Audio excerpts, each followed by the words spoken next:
Amazing. So thank you so much for joining. My name is Bukayo. I'm key account manager for Eskimi, Western Central Africa. Um, so I've been doing it for about, in terms of account management, for about 2 years plus now. I've been fortunate enough to work with brands across several regions, about 6 markets. So Nigeria, Cameroon, Senegal, Cote d'Ivoire, Benin, Gabon, East Africa, and quite a number of things like that. Um, I'm paid to think and solve problems majorly. So I have to think my way through the problems so that I'm able to solve them through strategy and implementation when necessary, as well as client interaction where applicable as well. And that involves me actually actively interfacing with clients. So my day-to-day goes across 3 departments, from products to marketing, strategy to sales, in terms of actually driving accounts revenue and a couple of things like that.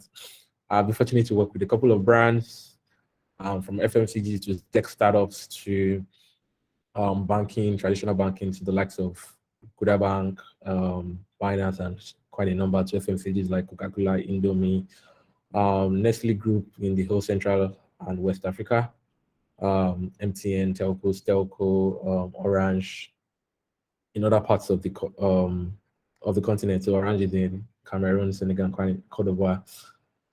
So yeah, I think I have just a little bit to say. I've seen quite different types of clients and different types of accounts in the whole situation. Um, so it's quite important to know that my session doesn't have a lot of text. So you probably follow along as I go. So clients here, when I say clients in this situation, we're actually talking about accounts, and not customer acquisition. So I'm trying to lay that foundation so we have proper understanding of what we're looking at and what expectations are. So when we say client acquisition, we talk about actually getting clients on board for your business. So depending on what you're doing, that definitely means B2B immediately. Depending on what you're doing, are you looking at high value clients or low value clients in terms of deal size? And when I mean deal, I mean how much money you actually make from these clients. So there are contracts that are signed for 10 million naira, there are contracts that are signed for 100 million naira in a year. I manage a portfolio size of $3 million, it's like 1.5 billion naira or so on an annual level. And then when it comes to client acquisition, there are 2 approaches majorly. We have the inbound marketing and we have the outbound marketing.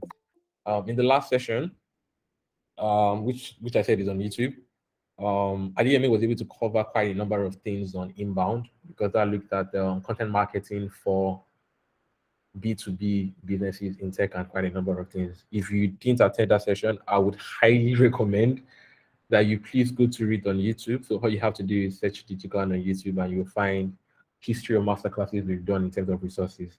So you see, we're always looking out for resources for the members of the community. But today, majorly, we'll be talking about outbound. So the focus for today is outbound marketing. And so this is where I'll ask questions to people in the audience. So please, what form of marketing do you currently do? Like, what's the business, or do you actively work for someone, or do you have your own business on the side? My reason for asking is I need to understand the audience I'm speaking to so that I speak specifically to what your pain points and what the solutions are. So it will help if you could drop in the chat box, um, whether you work for a company, you're in charge of sales, or maybe you have your own company as a whole, and you're looking to actually just drive a revenue, or you have a side gig. Don't worry, side gig is allowed. So anyone in the audience, hi Nelly. I'm very sure that Nelly runs a business. So okay, so the quiet audience. Um, so let's just dive into it. So we have situations where code calling is the yes, I think someone joined inbound marketing. Okay. Okay, so inbound marketing in this situation, like I mentioned, it would be great for you to look at the resource that went through last week. I think last 2 weeks, I mean, by IDME, and it really helps tailor how you can create content to attract. So inbound is basically attracting potential clients for your business, and not customers. I mean, they are customers, but this is B2B approach, not installs, not registration, not things like that, but actual people that will pay you for you to render them a service. That render them service, or for them to use your solution as a whole. So when it comes to software as a service, that's where it comes into in this kind of situation.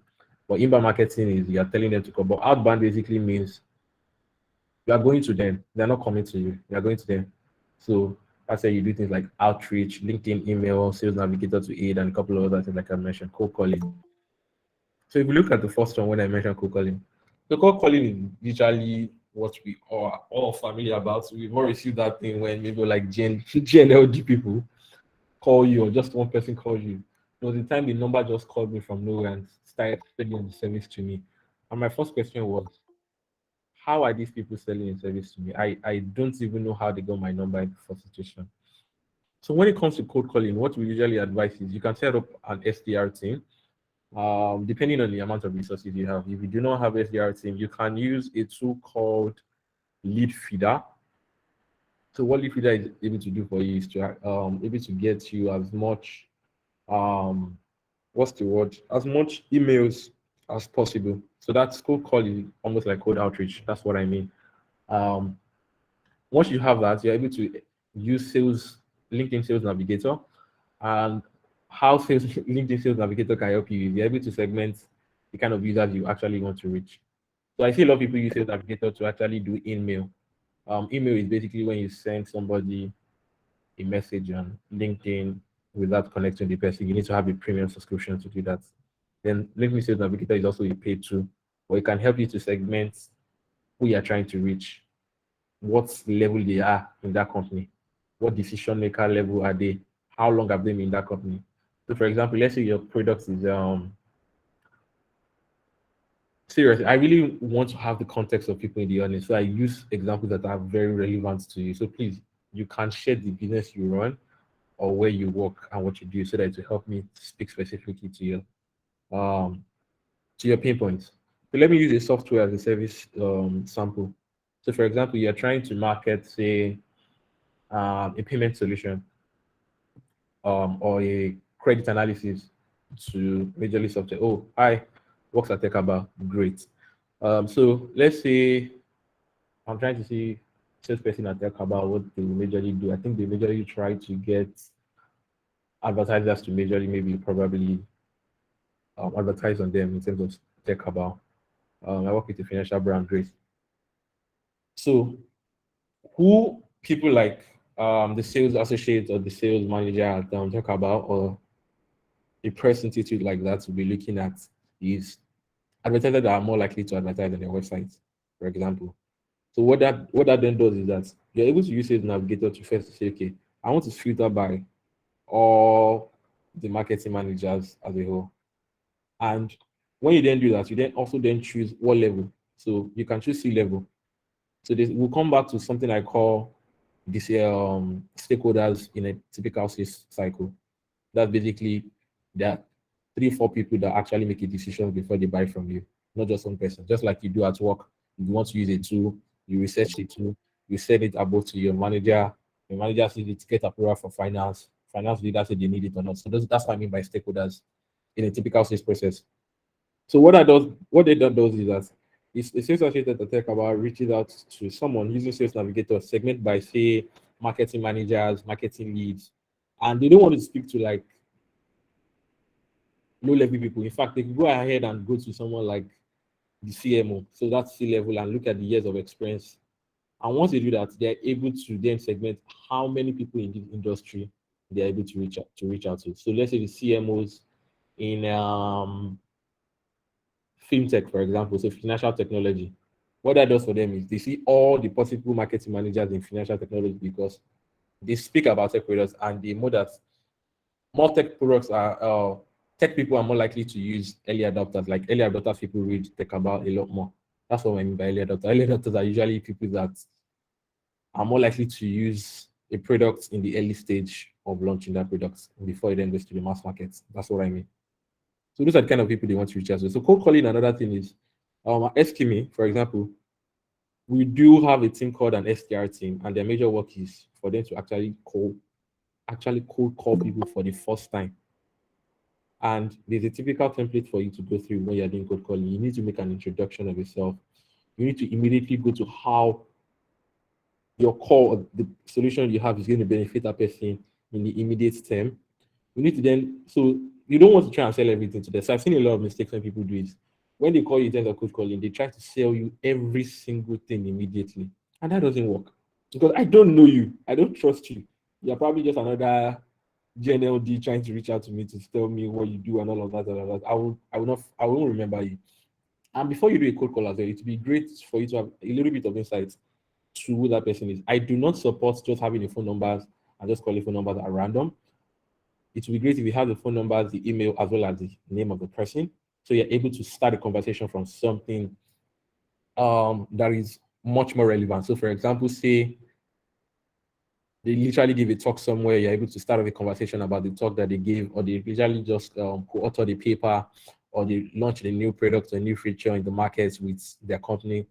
It shows that that person actually knows you and has an interest in you, and you can start kick off with that. Another way to, if you're reaching out to a higher level of people in terms of cold call, it's easier to start with email introduction before you then follow up with a call as a whole. The webinar. Um, webinar is being argued to be inbound and outbound, but I think it's a middle of both. We do a lot at where we are at scheme, and basically it's pretty straightforward. What you do is you create a webinar, you're able to collect a quite a number of leads from people, and then give solutions for that, because people will then come to you and tell you how they need your solution to actually help them in their businesses and anything that they're trying to do at the moment. So, for example, um, let's say programmatic advertising. I'm going to try and use myself. How programmatic advertising can help increase your customer acquisition in your business, for example, because we are trying to sell to that business. So let's say, for example, if fintech startup then comes to that webinar and they see how we're able to use tailored intelligence, things like geofencing, to actually reach people in rural area, because that's what speaks to their product. What that does is they are able to then reach out to us after the webinar, because that's inbound. But outbound in that same situation is that we will be able to segment the list of people we've collected for that webinar, and based on that, we will work and do an actual cold call to those people. So they are not reaching out to us. We are reaching out to them after that webinar. I think to follow, because we see that they fit. So the first thing was to give them value in terms of how your solution can actually benefit. It's case studies of things that has been done, insight of things that they should do, even if they do not use your products. That's a very, very interesting, important thing to do as a whole in terms of actual. So I see a lot of people just come and talk about their products. That doesn't help anybody. But insights, actionable things that they can do, even if they did not use your products, and that can help them take them from point A to point C in the actual usage or revenue generation. B2B tech sales focused on delivering Microsoft solutions and OEMs. Amazing. Relationship interest is another thing. Please, at any point, you can ask a question in the comment section. I really want to keep this under 30 minutes, so we can have another 20 minutes to 30 minutes to an actual engaging questions in terms of probably issues you face. I don't want it to be as generic as possible. I want it to be as tailored as possible to as many people as we can take as a whole. Relationship interest, this has happened a lot, and then this is quite dependent on your, I don't want to use the word reputation, but it's just as important, your reputation in the industry and your network in terms of how many people you know. At the typical point in time, everybody says you're about 4 or 5 people away from anybody you're trying to reach. So what you want to do, you want to make sure you join communities that are actually relevant. And the joining community is not immediate, because as a salesperson, relationship is huge for you. So if you join communities, if you go for offline conversations and quite a number of things in the industry that you play in, you are able to know people that might not directly need your product as a whole, but might be able to make introduction for you. For example, now, I see someone that just joined Rufus. There are a couple of things that I know that if I can't reach somewhere, I can call Rufus and I say, could you make an introduction to me at this company? Because I know you used to work here. Rufus, I'm not putting you on the spot, don't worry. But could you make an introduction for me to have a conversation with this person on this? And a simple email conversation, introduction can help me take it from point 0 to point 1 before I then take 1 to 10 to actually close that deal in the possible way as a whole. So relationship intros are extremely important, because if you know 1 or 2 people, those people can make introduction to 1 or 2, 3 other people that you need. It has worked a whole lot. I've seen it work, and I've done it personally as well. So the next thing you need to do is ideal customer profile. So we call it ICP. Basically, it's almost like when you define your customer audience or your target audience. Or this situation, we most likely call it ICP. Their solutions are not tailored to everybody. your solution depends on the market segment as well as the size of the market you're looking at. So when you say size of the market, I majorly mean how much money can you actually make from that market. And market segments can look from different factors like deal size to how much money can you make as well, or what's the frequency. So there's a 1,000 naira deal, permits me 1 million naira deal having 100 people, or actually just having 10 million naira deal. So for example, when it comes to enterprise solutions, I see Tori Lopez said delivering Microsoft solutions. Those are more enterprise deals. The market size in terms of revenue is huge, but in terms of volume is smaller in terms of the players, and they don't also have a lot of players in that market in terms of Google, G Suite, Oracle, and the likes. For that, so what you basically need to do in your ID customer profile is you need to properly define who they are, what level are they in. We'll come back to this because that's when we start talking about stakeholder stakeholder management and the different type of stakeholders involved in a typical sales cycle and how you need to speak to each one differently. You need to know who the decision maker is. I think I should just go directly into that so that it doesn't look too abstract. So identifying the stakeholders in a typical sales proposal. So you have to look at the accounts. So that's why I talked about who are your current players in the market. How many people actually use that kind of, where are your competitors? Then you, from your competitors, you can look at the kind of accounts that you're actually looking to claim. Either you win new accounts or you actually win them over from their competitors that are currently using based on the solutions that you have. And winning doesn't have to be on pricing. So I see a lot of people use pricing a lot, but it doesn't have to be pricing. It could be as much as customer success. For example, I'm working on a solution, and the reason I'm going to pick an identity verification person over the other was because of the customer service in the interaction of even trying to choose. And remember, the customer service doesn't start. So customer service doesn't start when you win that deal and you try to retain that person. It starts from even when you're trying to close that deal. So the person is trying to ask you a question. As the person following up with you after the first demo call, or they're just coming out and trying to sell and they forget about you. I'm making a decision solely based on the fact that that company kept reaching out to me to keep asking questions. Is there any way they can help me do this? We're looking at launching this. They can come here in interaction. They have a Slack group that could help in integration and quite a number of things like that. So that's another thing that you have to look at in terms of accounts, how you can win accounts for different reasons. Then the second stakeholder is decision makers. So they are typically people that actually have a final say. They want to understand the bottom line. So business revenue, like if I use this, how is it going to bring? How much is it going to bring for the business as a whole? They don't want to look at things like they're not looking at things like how should I say it? Of what's the server like, what's the speed like, you have an onboarding sequence, what's the customer service like. Those decision makers are not really looking at that. They're looking at how much is this service going to cost us a year or a month? Are we going for a trial period? If I use your service, what's the ROI on the investment as a whole? What's the return on investment as a whole for if I use your product? Sorry, give me a second. Apologies, guys.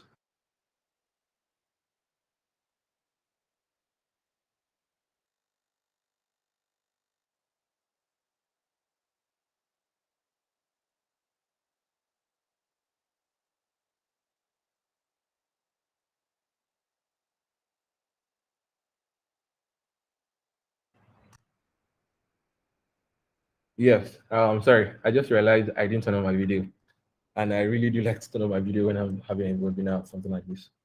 Yeah. So this is what I look like.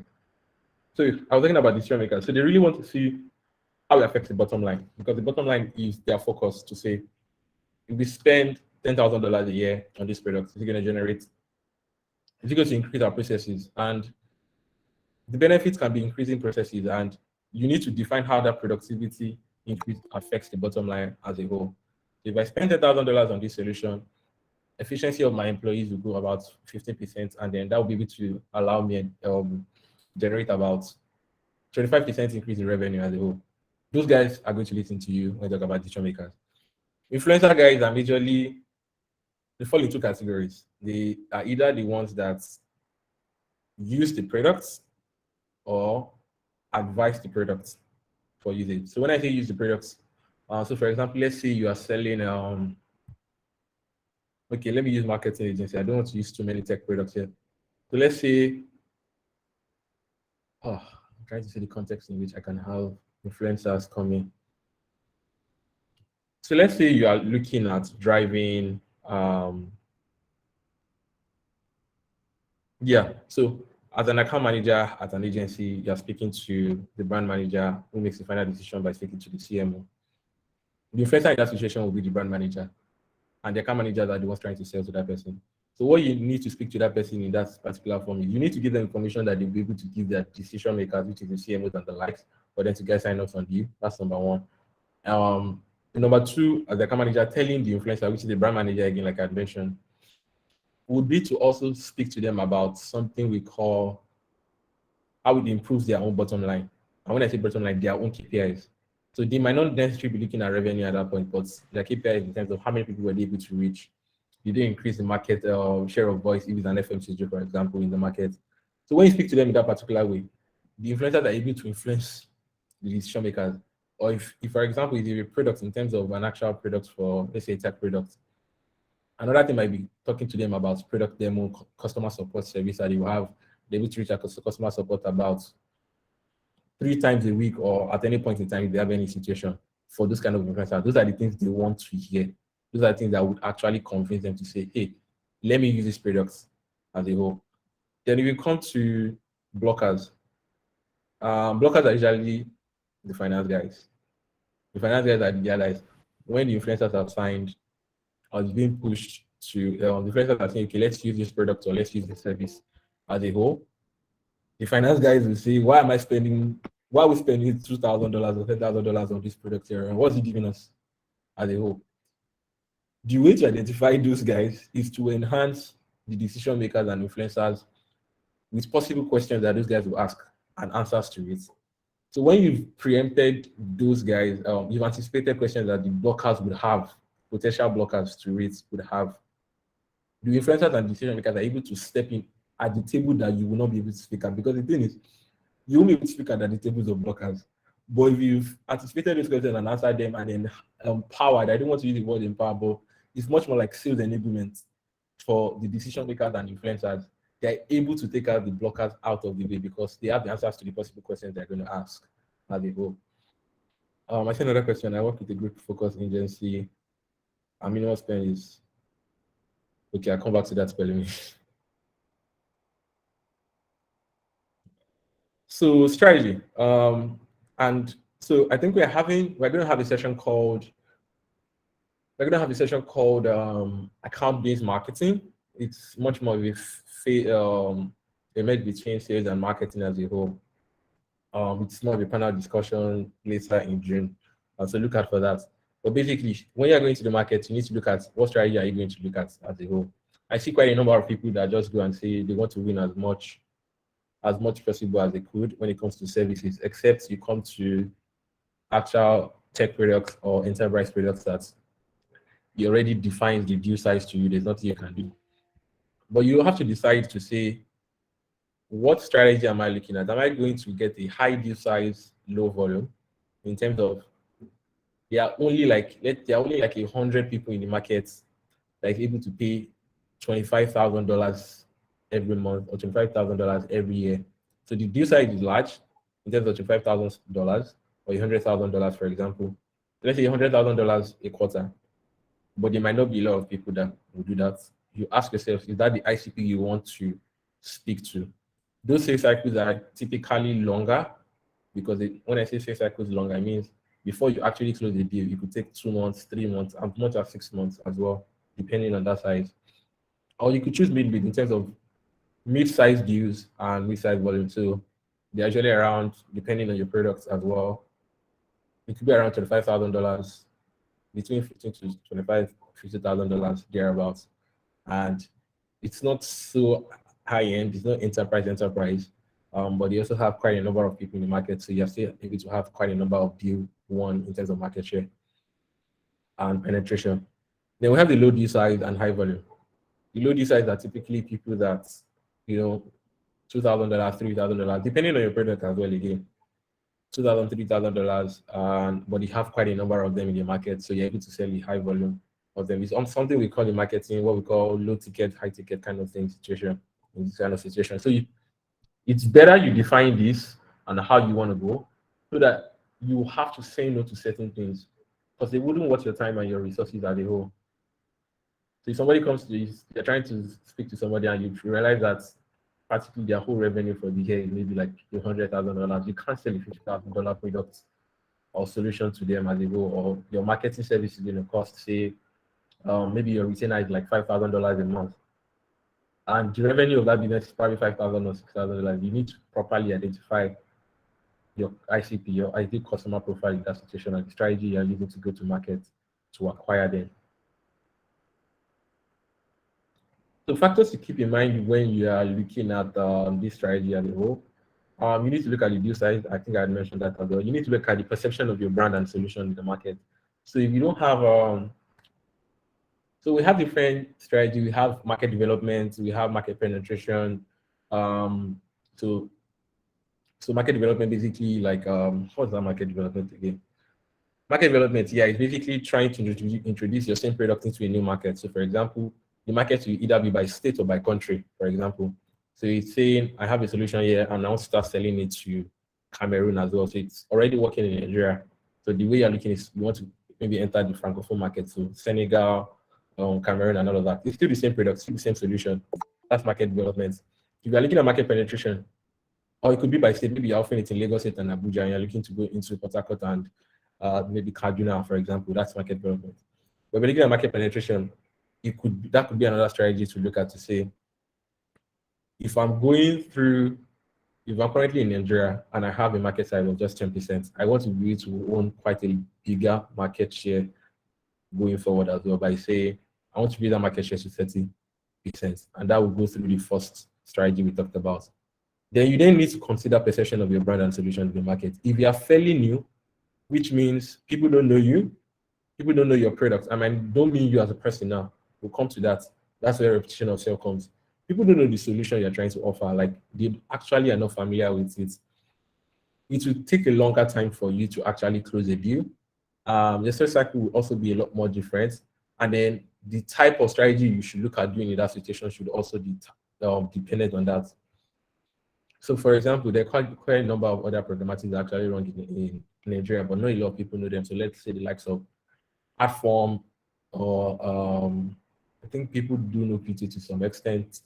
As well as Shizmek. Shizmek was acquired by Amazon.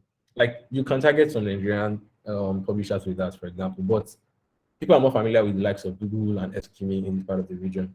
So you need to factor in the perception of your brand and your solution and what people think of it when you're trying to go sell as a whole, because that will guide your typical sales products. That do you need to do a lot of market education or product education, or how your products actually solve their problem? That's number one.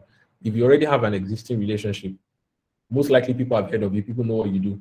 You're able to cut trying to convince them into a shorter period of time because they know how your products can affect them as a whole. The repetition of self. Your own reputation is very important. We all know that in sales, the relationship is just as important as that.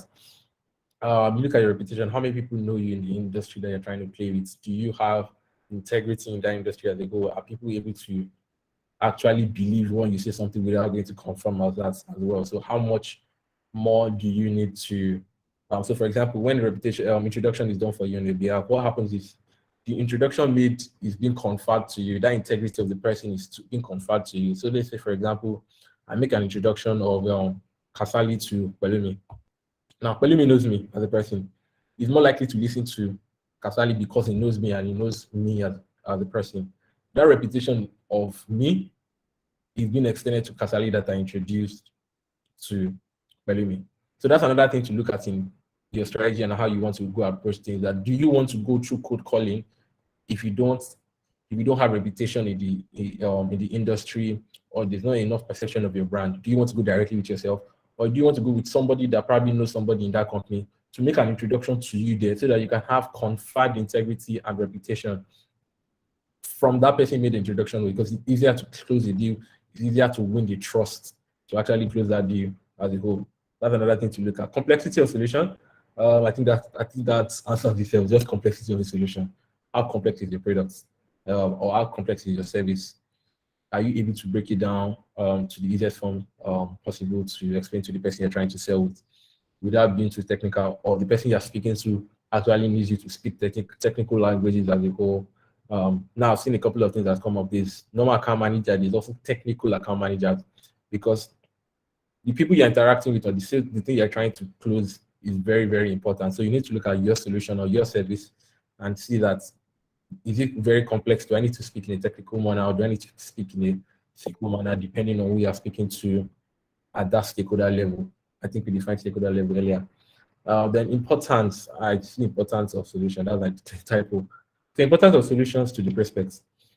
So you could be selling something to somebody that it could be an add-on, it could be a nice to have, or it could be a major benefit that you need to have. So for example, if somebody is trying to sell me, let me try and see one or two things there in this comment section.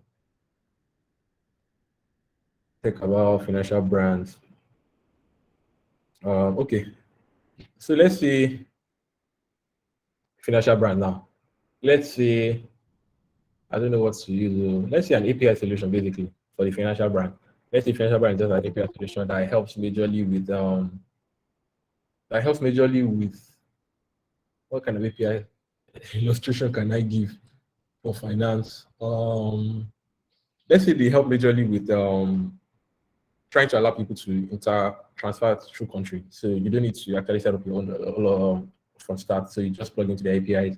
They're able to offer a solution that allows people to send money from Nigeria to the UK or from UK to Nigeria. If you give me if you're trying to sell that solution to, say, a digital bank, for example, the core of their products is still the banking. That could be nice to have if they're looking to expand feature for them, or if that adds up to their roadmap as a whole. That would work. That's a nice to have. It might not be extremely important in terms of their roadmap at that moment. Their roadmap might actually be looking at driving as much acquisition for customers to actually register and use their banking service, in comparison to somebody coming to that same product in terms of the digital bank and trying to sell them a fraud detection tool, or let's say the credit lending service, and somebody trying to sell them a fraud detection solution.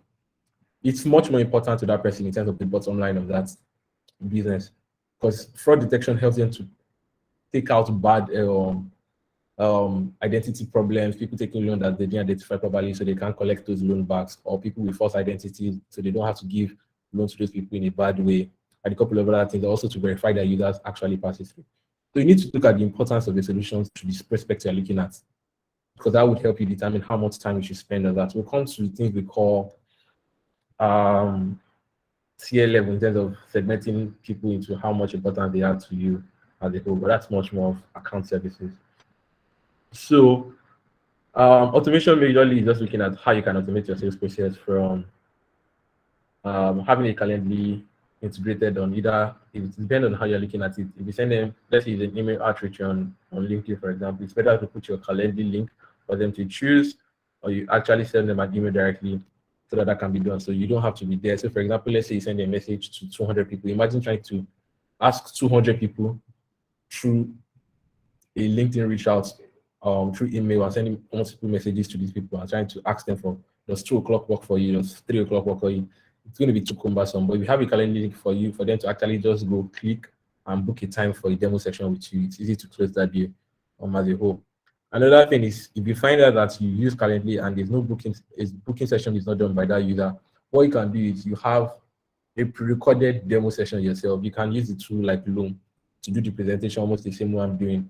And then you then send them a recording of that video, so that when they don't do the demo call with you by booking an invite, they are still able to watch your product demo as a whole and keep it very short. So the idea of using that is to keep it very short, so you can actually win them over to actually have a full conversation with them through a call. Onboarding information, I think we can go through that a whole lot more in terms of how do you want to onboard them, depending on the products that you offer. Of do you use a product demo video? Do you use a step-by-step demo video? Or if it's a service that you are doing, for example, do you send them a scope of work for them to understand what is necessary? Do you tell them how many meetings you could have ahead of time so that they know this is the amount of meetings you have with these people rendering the services with us in terms of If it's not a product now, for example, okay, this is the amount of meetings, this is how often we need to do a review, these are the things that we need from you going forward, and this is how you can reach out to us as well for anything that's needed as a whole. I'm trying to speak from both products and service perspective. So account management tactics. This you will learn a whole lot more as you go by the day. But a couple of them will be defining the onboarding sequence. I think I had mentioned that in terms of how do you define your onboarding sequence. If it's a product, for example, you can use the demo video that has been done. For example, like I said earlier, demo video tells them what to do, where they can find different things, and how you do that is you would have interacted with your product team to know what are the 3 or 5 most important things that the user needs to take once they start using our products, or once you start closing that deal down. What are the 3 or 5 things that you need them to do?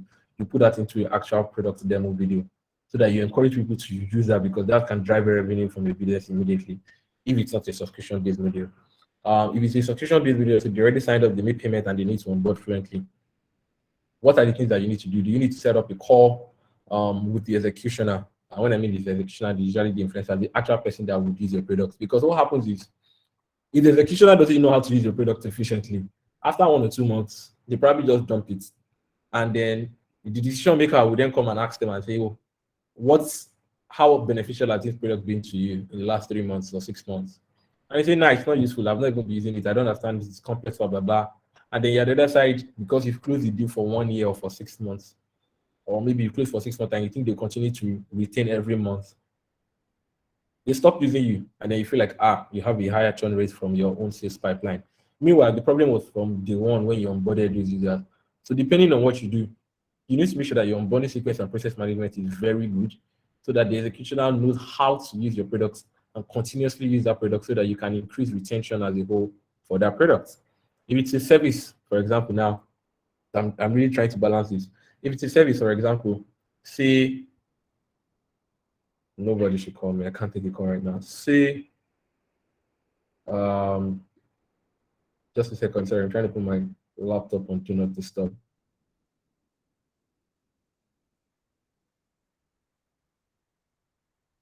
Thank you. Wow, I think I stopped listening. So if it's a service, just to continue speaking, if it's a service, for example, your onboarding process should look at what are the 2 or 3 most important things I need these people to take and for them to understand that they're spending value with us. You need to have a call with the executioner also on that side to say, these are the first 3 things we're going to do in the first 2 weeks, almost like it's been done in presidential race, where they say the first 100 days in office. So you can do that to say, this is the first 30 days in office for us. This is what we're going to do. This is what we're going to achieve. This is what we're going to be measured by at. And these are the things we need to actually get this thing done.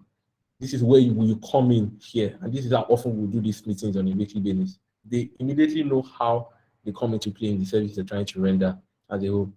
I'll segment your portfolio into tiers.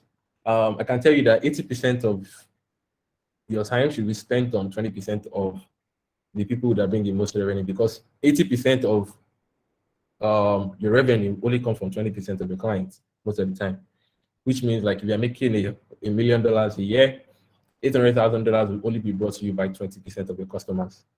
Those also stress you. So you should focus your 80% of your time on those people, because even if you lose 80% of the customers, you are still going to keep 80% of your revenue regardless, because the 20% that you just keep out of the 100% gives you 80% of your revenue. So that's what you need to look at that in your account management taxes to see, how do I want to segment my users? Tier 1, tier 2, tier 3. Almost the same way we have issues when we are doing what's it called? Facebook marketing and Google. And then you send them an email and then they don't reply for like 1 month or 2 weeks or 3 weeks. But start spending $50,000 or $100,000 a month. You won't reach out to them. They will send you an email with a tailored account manager, because you understand the tiers of clients. So what you want to do is you want to segment your clients by tiers. And tiers have been done in tier 1, tier 2, tier 3, depending on the kind of function you want. 2 things to consider. Don't look at revenue today only. Look at revenue today, number 1. and look at potential revenue in the next 3 to 6 months. So if somebody is spending $10,000 with you, so the let's say your tier one is between $50,000 and above, tier two is say 25 to 50,000, or between 15 to 50,000. Let's say one is 15,000 and below. If somebody starts spending $25,000 with you a month, that's basically tier two immediately. But you know that that person has a capacity to spend $100,000 every month with you if you won their trust and trial period is over. In that kind of situation, you don't want to classify them as tier two, even though they are in the tier two, because you would also have to look at the potential capacity to spend into the 100. So you then classify them as tier one, so that you give them quite a number of attention solutions and quite a number of things like that, so that they then start spending that $100,000 with you, and then you qualify them to the tier one that you already put them in as a whole. So you need to segment them into different tiers. Another way you can segment your accounts or your clients, it's by industry or by solutions or by locations and quite a number of things. And the reason for this is what this does for you is not for the time you give them, but for the insight you generate. So for example, you segment by industry, say you segment, let's say you work in a marketing agency, you have clients that are into FMCGs, and you have clients that are into crypto products. If you segment like that and you keep data for those two things separately, what that does is, you know what the typical minimum spend or efficient spend should be for a crypto brand. You know how long it will really take for them to actually start seeing results. You know how much cost per acquisition would look like if that's what they are looking at, or if it's an FMCG thing that looks at top of the mind awareness, share of voice in the market, the frequency of visibility in terms of when you run an awareness campaign, and quite a number of things, or the brand engagement, brand recall, or things like brand lift campaigns and all of that. You segment that separately also by industry. You know what the typical things consumers interact with in terms of brand engagement. You know how to advise them more specifically. You know how to treat those people in clusters differently. Another thing is always go the extra mile, because what tools do you use for segmentation? Okay, I think I'll just come back to the question at the end. So always go the extra mile. I think this basically talks about diligence and work ethics. If you are going to do just enough, we are being paid to do just enough. But if you want to win extra budgets or win actual trust, and you have to go the extra mile for people. And I'm not saying, hey, go extra mile by working to 7 o'clock or 9 p.m. every single day. It's just to say there are times where you make exception for certain things for them. Or if they don't have, for example, let's say they provide you with creative, and this time around their designer is sick, and then you're able to do that for them in that kind of situation. And they tell you that a designer is actually out, and we need to launch this campaign today, for example. I'm trying to use marketing, bring it back to marketing as well. You then go back to say, okay, we'll just help you edit the creative in this particular situation. You've gone the extra mile in that kind of situation. You deposited into the emotional bank of that person, to the form that even when your own product makes a mistake in the future, like you yourself make a mistake, they're able to let it go because you form kind of a very good relationship, almost like you form with your friend. So you form that kind of relationship with your partner, with your clients as they whole. If it's a product oriented solution, it's to say your typical working hours between 9 to 5, and that's the time that your support service for your product actually gives support services for your product. And then they have this crisis all of a sudden. Maybe let me use a B2B tech company delivery or Microsoft solution. So for example, their Microsoft team is down, or something is basically wrong with their enterprise products, and nobody can send an email internally, nobody can do any meeting in the whole corporation internally. And that has to be done in that situation. And it happened by 7 p.m. And say, for example, you don't offer 24-hour service. In that kind of situation, you would go the extra mile to try and solve that situation for them by speaking to your tech team and the peculiarity of that particular situation.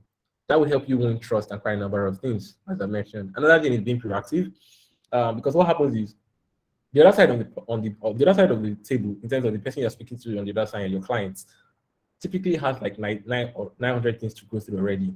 If you are proactive in terms of insights, trend, education, how your product is changing, what your product is doing differently, or what you're seeing consumer insight is changing, and you tell them before they ask you, I'm more likely to remember you when I need to do something. Or you can use that to actually generate revenue for anything you want to do going forward as well. Stakeholder management. I think that basically just figure about you need to know how to manage people internally and externally as well, without being so no, but still being a solution provided management person. So you don't have to spend. You need to know when to be flexible, and you need to know when to say no. Upselling and cross selling. So upselling is basically trying to, if somebody spending, I think I explained earlier, if somebody spending $25,000 with you, how do you make them spend $40,000 with you? It's win the trust. After you won the trust and being proactive on the certain things, you're then able to say, oh, you currently use us for, let's say in this Microsoft solution, for example, say you currently use us for um I don't know. I really don't know Microsoft solutions like that. I apologize. I'm more familiar with GC. Let's say you just basically use like grade two of the solutions. Let's say they are currently sitting at $25,000, not the premium service yet. And they say that, but you can also use us for other things that you currently do in terms of internal communications, buying more app server space, so you don't need to actually build your own server entirely. I'm just assuming that you guys offer that solution. You then upsell to them that say, and if you do that, you're able to reduce either your cost by this or you improve your productivity by this. Why did you consider doing this with us as well? That thing is, I'll give you an example from using SQL projects first in terms of selling. So say people go through using programmatic SQL and they run a display campaign on websites and apps. And over time, I was saying that they run a display campaign, but they also run social media campaign as well. What we're able to then do is to say, over time, and we want to trust and good relationship with that person in my account manager. What I then do is to say, oh, I see that you're running display with us and all, but I also see that I see you ads on social and Instagram and Facebook. Do you know you could run that with us as well so that you're able to see all of your campaign data from a single dashboard and you see how every single one is performing vis-a-vis each other.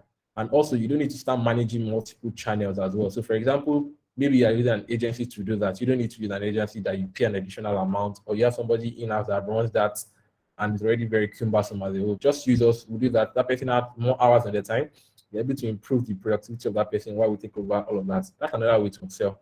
That's upselling. You increase revenue because remember, account managers, you need to increase the revenue as well as maintain account growth and retention of the account. So those are a couple of ways to also increase retention and improve account growth in terms of revenue from per account. Cross-selling is basically to say from the beginning, if you are selling somebody A, you're able to then sell them. Okay, we are buying A, we know that B and C goes along with A at the moment. So people that buy A are more likely to buy B and C. It's almost what e-commerce website does for us when they do that related products and suggestion for us. That's basically what cross-sell is.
Hi, I apologize about that. I have no idea when my internet is rebooted. It's still rebooting. I'm just using the alternative ISP. Please confirm you can hear me so I can go ahead and share my screen and go on. The problem is I would have missed. I can hear you. Hear you. Yeah, I can hear you. Perfect. Thank you. I would have missed all the questions asked in the comment section. I'm so sorry. That means they would have to be asked all over again. So let me just go ahead to share my screen.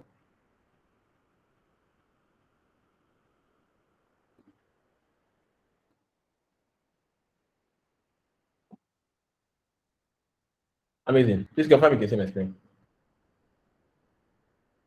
Yes, I'm guessing you can.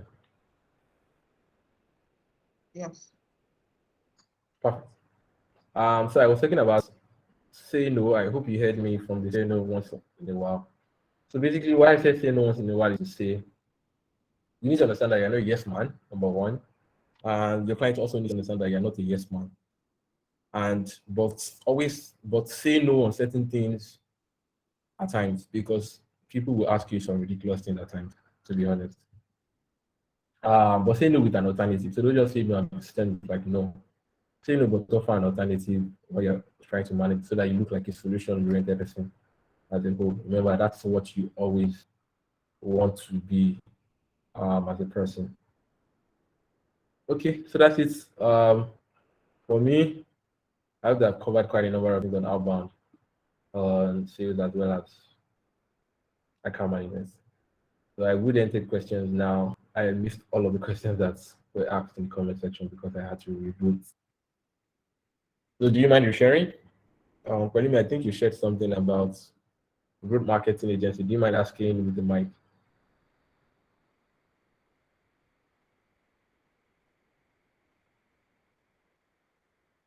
Anybody? Any question?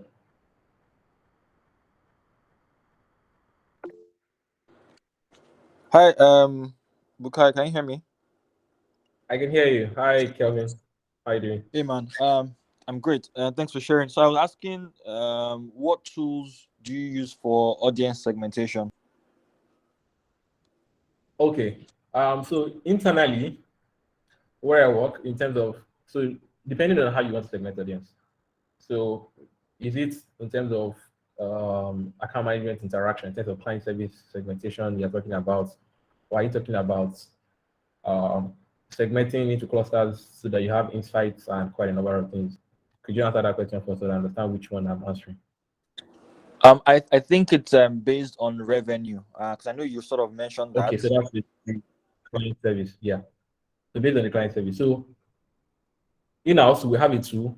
Detecting build a separate tool, like it's a custom tool that was built for that, and that's what I use. But what you're able to do is you can still use your CRM. So assume you have a CRM. If you don't have a CRM like Salesforce, Pipedrive, and the likes, you can use your Google Sheets to please keep account of your revenue from from each client that you have. So, for example, you have 10 people, you know how much each of them pay you, um, how much you made from them the last one calendar year. You can use Google Sheet and do that manually. If you don't have a CRM, if you have a CRM, you're able to then see immediately how much deal you're able to make from that. Because when you're imputing the data in CRM, you input data like the name of the client, what industry they are in, and all of that. So all you have to do for CRM is to go filter, get reports, and choose by industry how much revenue was made by industry, and then you know immediately how much you make from people. Um, but I'm assuming that you don't have all of the custom tools like I mentioned. So what you can do to do that is use a Google spreadsheet, look at how much each person spends with you averagely on a monthly basis, and then categorize how you want to do tier one, tier two, tier three for that. If also you don't have a CRM, if you have a CRM, you can export all of that data and then just put it on spreadsheet and then use sort. You can just sort it by revenue in the last 1 year. And also by revenue in the last 1 year, you then use ascending to descending, like I said, sort it, and then you see how much the person is. Then you can just choose, okay, if spend only spending 1 million to 5 million, I want them in tier one from number 30 to number 45, that's tier two. And then you then put a separate column on the right hand side and name it tier one, tier two, tier three. and then create a filter. So once you create a filter, anytime you just choose tier, it will show you only people in tier 1. You get, so if you just filter by tiers, tier 1, you know who tier 1 is. Because how we did that is we have ticketing on our side. So we know when tier 1, tier 2 is. If an email comes in, the system automatically segments it into how many waiting hours necessary for each person. So I hope that answers the question in how best you can do it. Yes, it does. I mean, we have Salesforce, but I think that last point you just mentioned about the automation. So when you say when an email comes in, it already just does that automation process for you. So I guess I was looking for Yeah, so we have the a ticket tool service like as that well. that just does the automation. No, so I think for you're talking about Wave, if I'm very advanced to be Yes, familiar, yes, right? yes, yes. Okay, so in the situation of Wave, the way we receive ticketing is different. For us, we need actual ticketing because the frequency is higher. So we use Zendesk for that management part, project management and ticket management. We use Zendesk in collaboration with an internal tool, we'll then be able to. So once an email comes from Bukayo Company PLC, Bukayo PLC already has been put on that tier 2. Immediately know that this is a tier 2. So let's say, for example, in Wave, what you want to do is you have a CRM already. Check your reports, use one calendar year, export the data of revenue. Once you export the data of revenue to a spreadsheet, use the name of the clients and the revenue, sort the data by ascending to descending. Once you then do that, then classify each one of them under tier 1 to tier 3 or tier 4, depending on how much volume you have. Once you then segment them by tier 1, tier 2, tier 3, then share all of that data with people that actually have to interact with these people. Remember, it's only people that need to interact with them that you certify in terms of client service. So share that data with people that actually interact with them so that when a ticket comes in, you are actually able to know how many hours you're supposed to reply these people as well. And also remember, if you are going to do this, you need to communicate with your clients from the onboarding session in terms of how many hours you typically reply. So you'd have seen where you reach out to customer support for certain companies online. They tell you, yeah, okay, this is an automated response, blah, blah, blah. We typically reply within 12 hours because they would have segmented you by that way. So you also need to manage that conversation with the person because if you just do tier segmentation on your end and you don't tell the person, especially if you are not calling them, if it doesn't involve calling people and interacting, if you don't manage the expectation, they are going to expect that you're going to at least receive a reply that same day or like in 2 hours. But when you give them like your email will be responded to or your ticket will be responded to in 12 hours or less, they can manage them in that situation. So I hope that helps. Yeah, it does. Thanks a lot. Sure. So I think I can go to the comment section now. Okay, Wale. Okay, Palumi's question. I work with a group focus consultancy. Our minimum spend per client is 3K USD. Considering how Africa is, how do we get the clients willing to spend that much and more? So I think one of the things that will help here is I think you've kind of classified like your ICP to some extent already. If you can't spend that, so excuse me. First of all, you've taken out some people already. So if somebody marketing space, so at your discovery stage, it's something called discovery stage. Try to understand what they do, how they do it. You ask questions that actually qualify them. So you can ask questions like, oh, what's a typical marketing budget like at the discovery stage? What's the typical marketing budget like? What they say, oh, we spend like $2,000 a month or 1.5 per month. You know that call is not going anywhere, first of all. So you need to have those qualification things in place. Number two is you can use Sales Navigator, like I mentioned, to say, okay, what are the big players? What industry do we want to first focus on? Remember, I mentioned that the strategies we looked at is you can look at high value, low volume to say, or use by geography. So let's say, what industry do we want to play in first for a start? So you can pick about 3 industries to say, maybe say fintech, because you mentioned good focus. So let's say fintech company, crypto company, and I don't know. I don't know what the last one is. Let's just say fintech and crypto company, for example. And then you now say, okay, where are the players of these people? Where are the people that actually spend actively right now? You then need to research the people that spend actively in those places first. Then when you get that, you now find out who this company that we've seen now, we have a list of about say 40 people now, because that's where there's something called LRS, lead research specialist. Depending on how big your organization is or where you work in, it could be done by a separate department.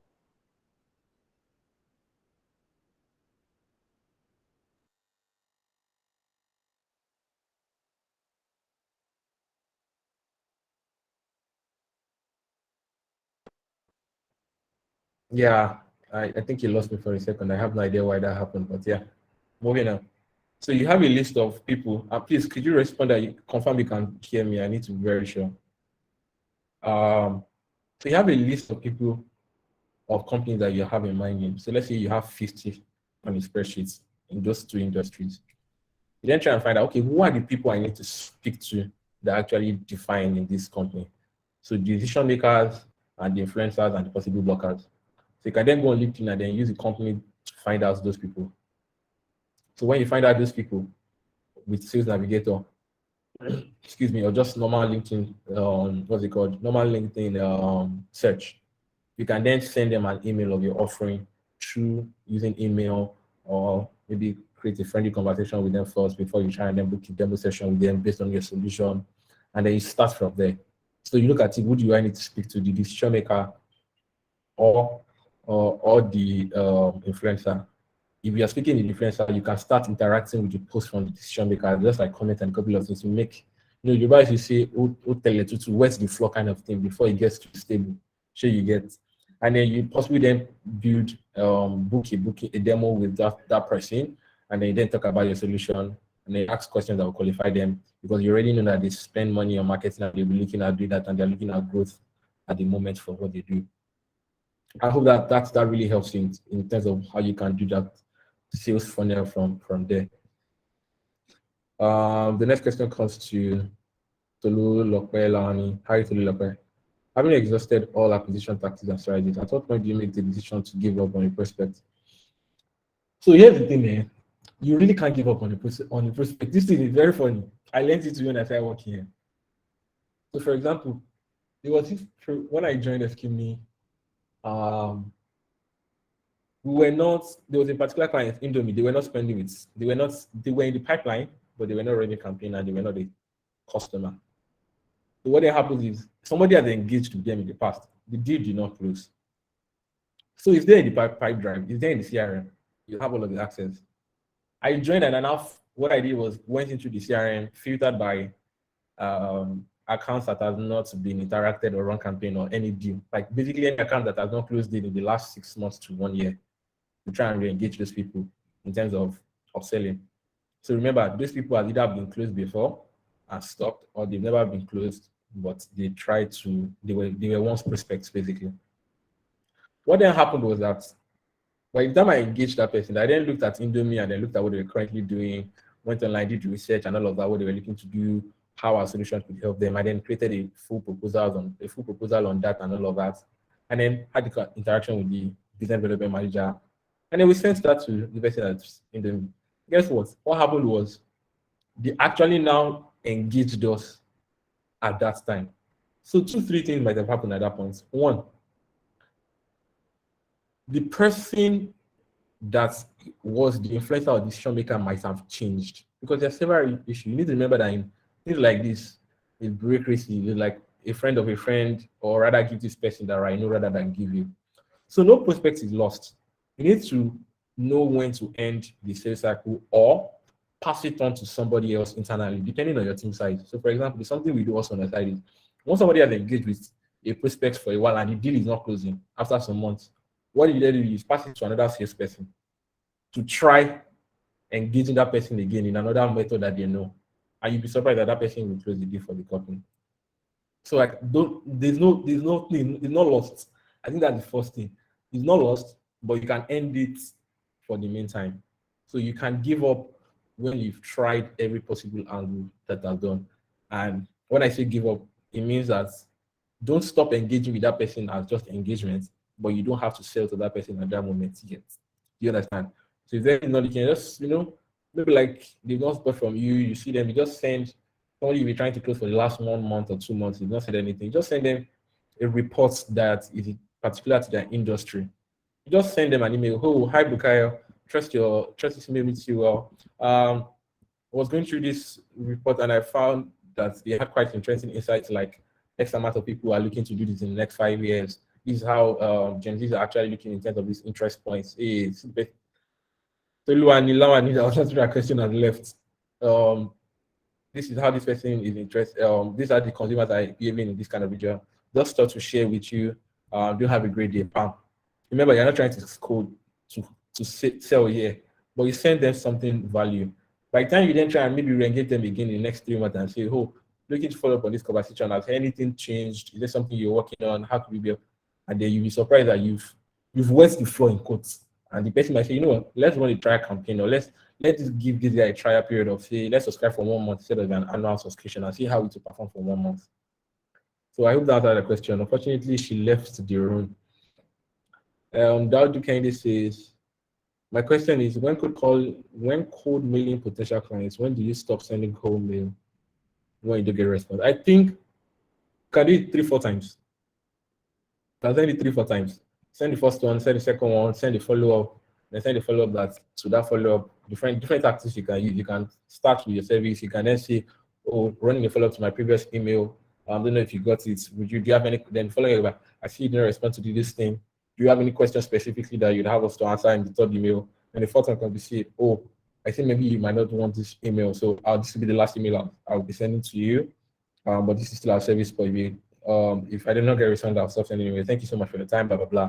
So you can try out four times thereabouts.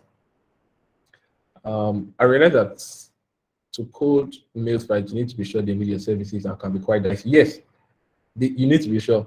So I don't support those code emails like that because the conversion rate is too low. You need to code email people that you've researched. You need to code email people that know are more likely to need your service. That's why you need to first of all define your ICP, your ideal customer profile, and where the up. So if you go up, remember, before you do that, you need to first of all understand your ICP. If you then know your ICP, you need to make sure that the person you're cold emailing is the real person that matters, that actually can make a decision on set up a meeting or something like that. That's number 2. Number 3, you need to consider your importance. I think I mentioned it as well. What's your importance of the solution to the prospects? You need to consider all of those things before you choose to then code email. If not, you code email 10,000 emails and maybe only 2 people reply you, and then you be like, code emailing is a waste of time. Yes, you need to do quite a number of things before you do the code email. Yeah, I agree. They always say they have in-house marketers, even when you see that their online presence is shitty. How can one get quality leads to code email so it's not so daunting? So I think this is where 2 things comes into play. One, if somebody is saying they have an in-house marketing person, code emailing might not be what you might want to look at in your tactic in terms of what tactic you want to use in that situation. What you might want to look at might be say introduction. Excuse me. I'm about to. 1 second. Excuse me. Yeah.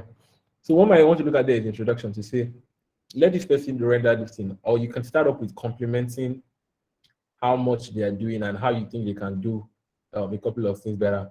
Also, if you know that they have an in-house marketing team, in your email, you need to make sure that you clearly define what you are doing differently to their in-house marketing and why they still need you, even though you have an in-house marketing team. I don't know if that makes sense. You need to state it in your email clearly, the benefit of they are bringing in addition to their in-house marketing team that they already have as a whole. Tolu has joined back. I answered the question. Please let me know if you heard it, or I can just take over the last part again. Nelly, but I don't know if that answers the question. But you and I can always jump on the call to speak much more in detail. You have my number. So yeah, that's it for me. Any other question, guys? Anybody wants to say something before we call it a day?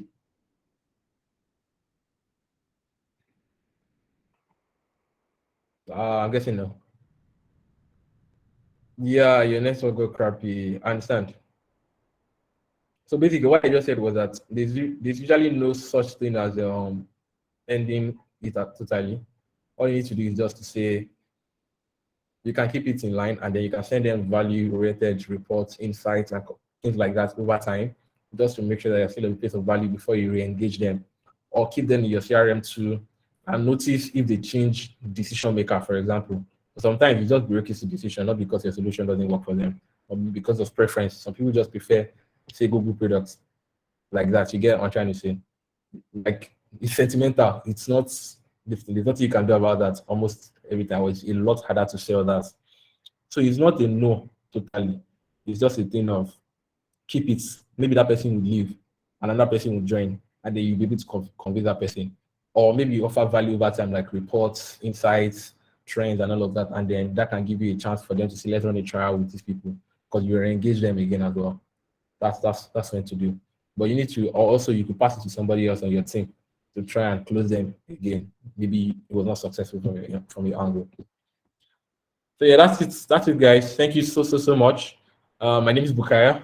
I remain Bukayo. You can connect on LinkedIn or Bukayo_BK with an R. On Twitter, or send me an email. Thank you for your time. Thank you so And, much, Bukayo. Thank you. Thank you. So guys, have a great day. Bye. Bye.